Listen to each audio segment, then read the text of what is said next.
למד כל הירושלמי. איפה הבחור? הוא היה לפני החתונה של הרב. הוא עושה סיום על כל ירושלמי, הוא רוצה ברוך שלא הצלוח שזה כל הטלפון. לפני החתונה. הרב, מה ברוך?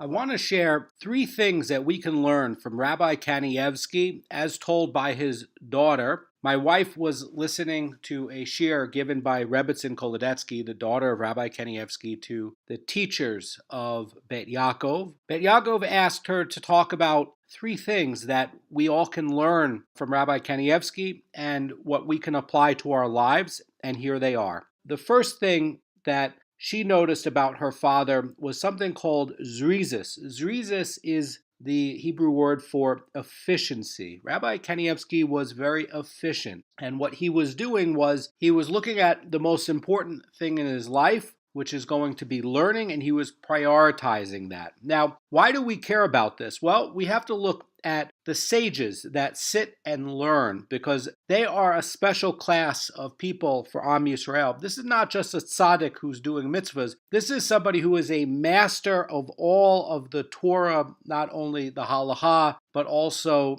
the Kabbalistic things and how the interaction works with the tradition. Rabbi Kanievsky, whenever he was sitting and he didn't have something to do, had a gap in time, he would sit and learn. For instance, Rebbetzin Kolodetsky tells an example that whenever her father was waiting for her mother for dinner, and there was some gap of time, maybe she wasn't quite ready yet, he would open a book and he would wait for her to eat with her, but he would use that time, and we can do that too. So if you're on a bus ride, if you're on a train ride, if you're on a plane ride, if you're waiting for a bus, listen to a shiur, open a book, use that few minutes of time because it will add up. I'll tell you something, that I finished the Mishnah in a year just by the time that I wait for a bus. When I'm sitting at a bus, I bring the Mishnah with me. As I'm waiting, I'm trying to do a few Mishnayot, and it adds up over time, over a year. Now, that's only a few minutes here and there, but it adds up. Rabbi Kanievsky, his idea is zrizis, efficiency, and you have to look at the time that you have in your day and look, how can you be more efficient for your Torah learning? Another example that she gives, another story that she gives on what we can learn from Rabbi Kanievsky is a story about when Rabbi Kanievsky got married. After he got married, he went and he visited his father, who was the stipler, who was also a great Torah scholar. And Rabbi Kanievsky, right after Shacharis, would go in the morning and visit his father every day for 40 years until the stipler passed away. And after the stipler passed away, he went over to his oldest sister's house at that time slot every day. Why? Kibur Urim, right? You're trying to honor your mother and father. And that is another takeaway that we can have. We have to honor our fathers and mothers. We have to honor our older siblings. And we also have to honor our in-laws, especially our mother-in-law and father-in-law. And if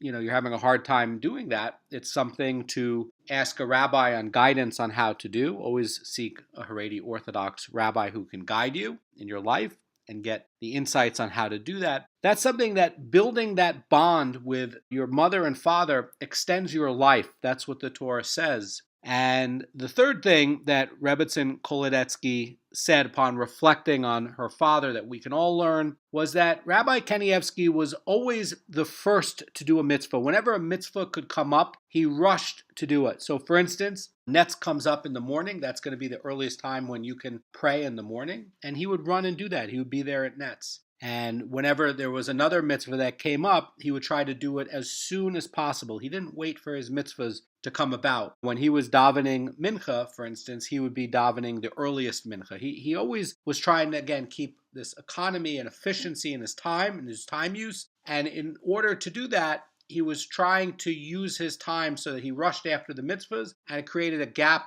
where he now had a longer period of time to do his study. Now, one of the key ideas about a person who is a sage of Israel, who is somebody who sits and learns, this is not just a rabbi. This is someone who sits and learns full time. Torah is his main occupation. The learning of Torah is his main occupation. That's what he does the majority of the day. And then he's also doing the other mitzvahs he has to do, like praying and the other things that come up for like the holiday of Sukkah. He'll be doing those mitzvahs over there. But the idea when we're looking at somebody whose primary occupation is learning, and again, that's not necessarily the same thing as a rabbi, but we're talking about somebody who sits and learns maybe 18 hours a day. We have to look at what they're doing and how they're behaving and how they're living their life. And we have to look at the habits that they have. And these are 3 habits that Rabbi Kanievsky had that we can take from and we can improve our life. And that's going to, again, be efficiency, so he's not wasting time in learning, and trying to make sure that whenever he's doing something and he has a break in time from his normal time of learning, he has a book with him, picking up that time so it's not wasted. And then he's also honoring his father and mother or older siblings. And then he is also trying to make sure he's rushing after mitzvahs. And these are 3 takeaways that we can all take to improve our life. Have a great day.